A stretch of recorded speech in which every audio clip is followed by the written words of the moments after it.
Hello, I'm Darren. I'm from Movie Reviews 101, and today we're going to talk about Glass, directed by M. Night Shyamalan and starring Bruce Willis, Samuel Jackson, James McAvoy and Sarah Paulson.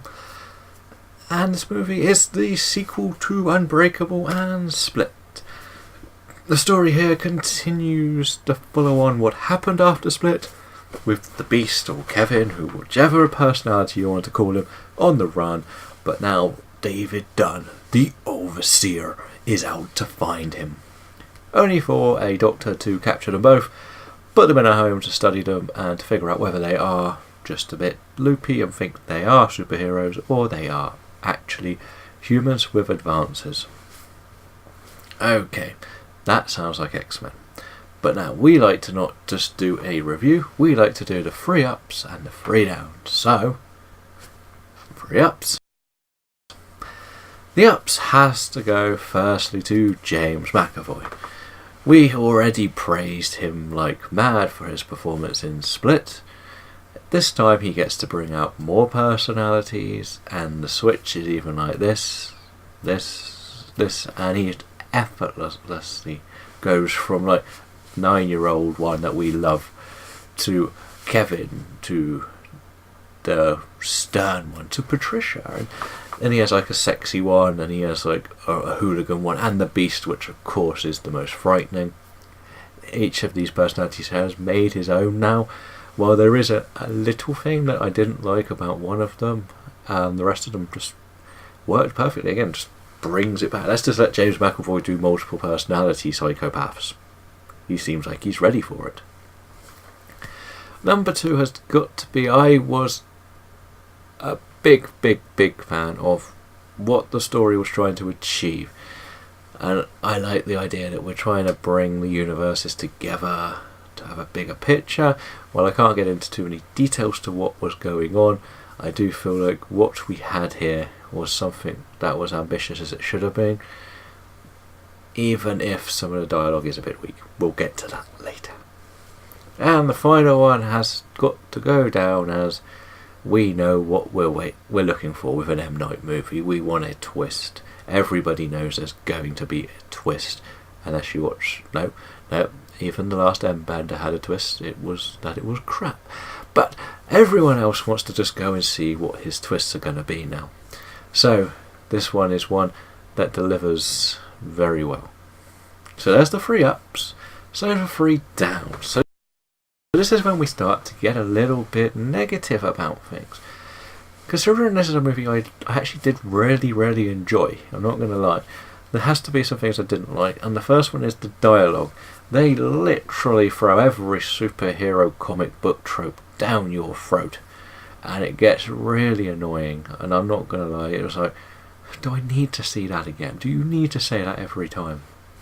We said it before, we've had a lot of superhero movies, I know this is trying to be different and bring a human touch to it all, but this went straight into your frame. It's like, god damn it, just do something, don't just go, I'm a villain, this is where the villains unite, this is where the reluctant hero comes to the rescue.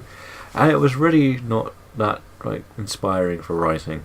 Let's get someone else to write it next time and let his story be used. The second one is they do bring back Anya Taylor-Joy as Casey, who was the one who was kidnapped.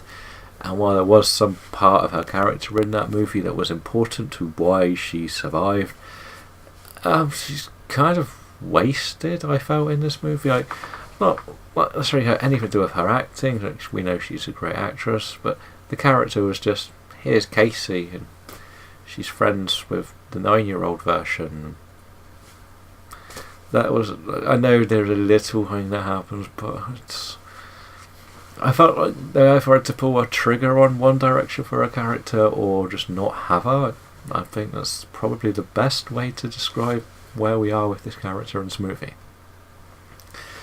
And the final one has got to be the idea that we're trying to study the idea that they could not be superhuman or heroes or villains, but both Unbreakable and Split have clearly shown us that they are. We've seen what they're all capable of. So most of the talking about it could all just be in your head. Like, you could have watched rock climbing videos on the internet. That's why you can climb walls. Again, this may go back to just bad writing, but I don't mind them trying to study the idea that it could just be a problem in their heads, which could have been a realistic answer to everything, let's be honest.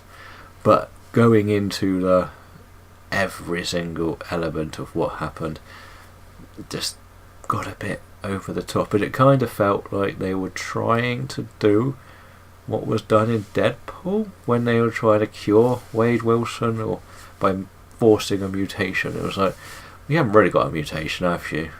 I don't think you have. But we could make one. And it's like, no, what? No. We already know that they're super strong. Or beast mode. And super intelligence in Mr. Glass's case. But that was a little bit of a problem for me. I feel I still say I enjoyed, yeah.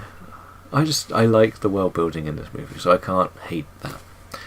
I am still giving this movie a 4 out of 5, even though it sounded like I was ranting a bit then. Let me know what you think of Glass in the comments below, and whether I am just crazy, or multiple personalitied, whichever one you want to say. Thank you all for watching, and I think I'm going to be back in a couple of weeks, maybe days, months, weeks, years, you never know, when I find a film that I want to talk about. Thank you for watching.